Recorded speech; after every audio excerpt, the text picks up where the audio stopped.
Salut tout le monde. Écoutez, aujourd'hui on va parler un petit peu de sécurité. Amis bricoleurs, bricoleuses, c'est un sujet qu'on aborde assez peu souvent en définitive. Plusieurs fois, à de nombreuses reprises, des appareils permettant de travailler et de protéger notamment l'usager, mais aussi surtout l'appareil avec lequel on travaille. Je pense notamment à la sonde différentielle de Philips. Qui permet surtout de protéger l'oscilloscope. Si l'utilisateur est relativement attentif, logiquement, voilà, il ne se passe pas grand chose. Ceci dit, une étourderie et hop, pica, tu te la prends bien comme il faut dans les doigts avec de la chance. Aujourd'hui on va aborder donc la sécurité, et la sécurité ça comprend des organes de sécurité, et notamment parler d'électronique et avoir un bel établi avec plein d'appareils du style ça, et puis bricoler un peu dans un petit foutoir, parce qu'on aime tous un petit peu avoir notre petit foutoir, et très souvent en fait un espace de travail c'est assez rare qu'il soit vraiment clean de chez clean, quand on a plusieurs idées à la seconde comme ça qui viennent se chevaucher. Et puis il y a toujours le petit truc qui débarque, et puis bah, c'est soit pour se faire plaisir, soit pour le boulot, soit pour dépanner un pote. Et puis il faut aller des fois trifouiller dans l'appareil, et force est de constater qu'il est parfois utile que l'appareil en lui-même soit sous tension et allumé en mode de fonctionnement pour pouvoir identifier une panne. Je pense notamment à certaines pannes de type défaut de contact, défaut de soudure ou autre, qu'on peut retrouver facilement en brossant, passant une brosse à dents sur les soudures, ou en tripatouillant quelques composants, mais ça dépend où est-ce qu'on va foutre les doigts, et puis ça dépend aussi de l'isolation dont dispose le système. Et du coup, pour pallier un petit peu à tous ces problèmes qui peuvent apparaître, des sources de tension secteur notamment, qui pourraient être présentes dans des circuits, j'ai décidé d'équiper mon bench, mon banc là, d'un dispositif de sécurité. Alors j'ai décidé de prendre ceci. Alors vous allez me dire, oui, c'est bien beau, mais bon, c'est un disjoncteur, machin, un différentiel. Alors c'est pas n'importe quel rupteur, c'est pas n'importe quel différentiel, c'est pas n'importe quelle vigie. Déjà la vigie c'est une 10 mA, d'accord. C'est une vigie de type IC60, tout comme son camarade ici, là, le différentiel, le rupteur, pardon, qui est un IC60N, donc je précise bien IC60N, pour un courant donné en 16 ampères. Alors il associe de particuliers, enfin cet ensemble associe de particuliers, que déjà on est sur 10 mA et non 30 milli, ce qui est largement en dessous de ce qui serait létal normalement. Et de ce côté-là, en fait, on est sur ce qu'on appelle un distributeur, un distributeur, mais on est en courbe C. Alors la courbe C, en fait, elle est un petit peu particulière, et cet appareil-là est un peu particulier, qu'il permet de travailler aussi bien en continu en alternatif qu'en continu. Voilà. Alors vous allez me dire, ouais, machin, Merlin Gérin et tout, les prix, c'est super cher. Le problème, c'est qu'avec la sécurité, on n'en fait jamais vraiment assez. Et les seuls produits, je dirais, qui respectent vraiment un certain nombre de normes et qui, dans le temps, sont, on va dire, stables, on n'en trouve pas des masses. Et donc, du coup, d'où le choix du Schneider électrique. Parce que d'une, c'est fabriqué en France, parmi les produits qui restent encore fabriqués en France. Donc ça, c'est déjà assez important pour moi, en tout cas à mes yeux.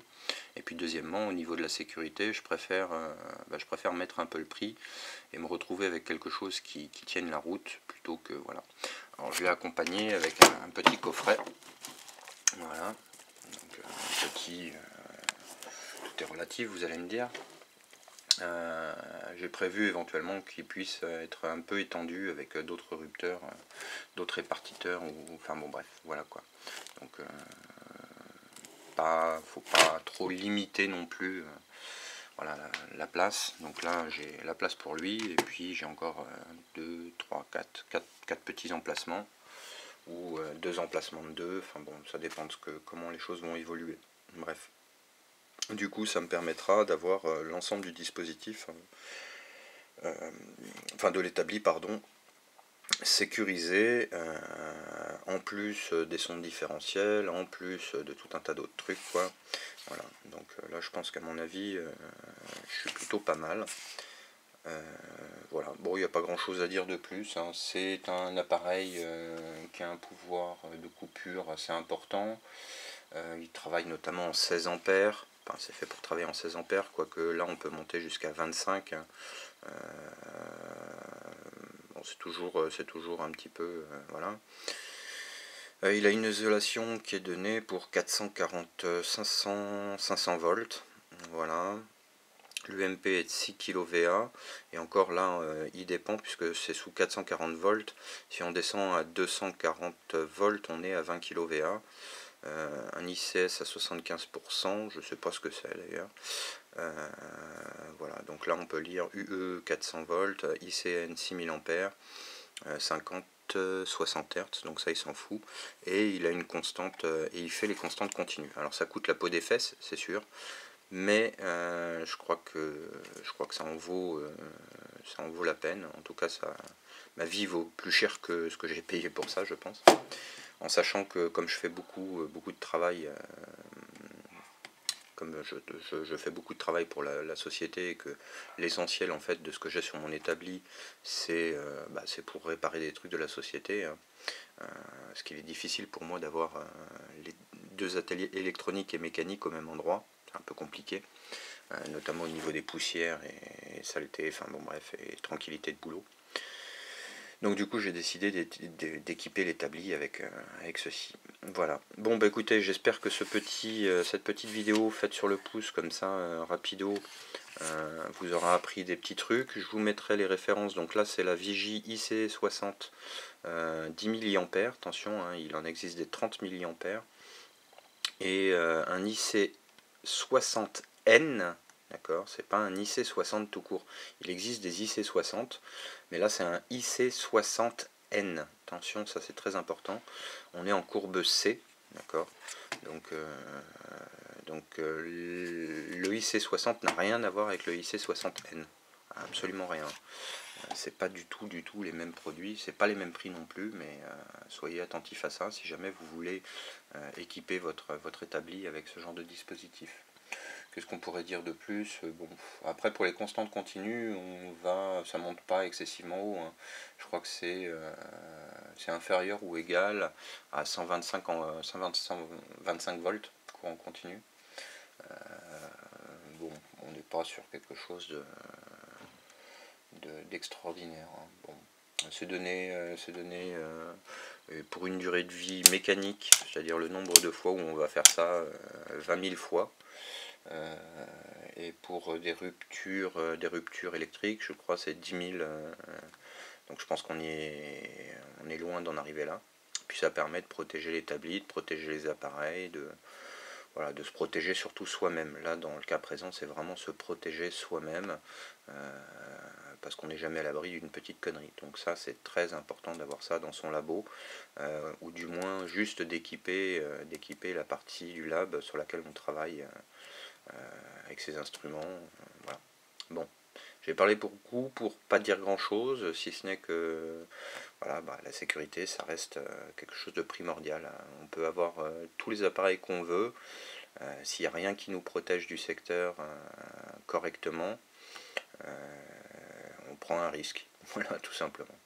Donc j'espère que ça vous sera utile, et qu'éventuellement vous pourrez vous équiper de ce genre de dispositif qui, à mon sens, est la chose la plus importante sur un établi avant de faire quoi que ce soit, quoi. Depuis que je suis gamin, je travaille toujours sous tension, machin, je prends toujours des risques. Bon, on va dire qu'avec l'âge, je commence à me calmer un petit peu et à être un peu plus attentif. Quoique je prends plus de bourres depuis, ça doit faire 20 ans que je me suis pas pris des bourres directement sur le secteur, donc c'est plutôt bon signe. Il m'est arrivé d'en prendre une bonne châtaigne la dernière fois, c'est quand j'avais utilisé un Juntech. je me suis pris une bonne châtaigne en tripatouillant l'oscilloscope. Enfin non, en tenant le BNC du Juntech et en voulant le brancher sur l'oscilloscope. Bref. Donc ce jour-là, je me suis pris une bonne châtaigne, mais enfin voilà, c'était gentil, on va dire, en comparaison de ce qui aurait pu se produire. Voilà. Je termine là-dessus, ouais. Voilà, en fait. Donc je vous donne les références. Alors pour la vigie, c'est une A9Q 10225. Et pour le répartiteur, c'est un A9F 77216. Voilà. Bon, je connais pas les références par cœur, mais je pense que ça vous sera utile d'avoir ces infos. Voilà, bon bah écoutez, à la prochaine. J'ai toujours pas oublié hein, pour le versus entre les deux appareils. Ceci dit, je crois que le versus en définitive, le peu que j'ai essayé tourne déjà. Bon bref, j'en dis pas plus. Allez, à plus, ciao.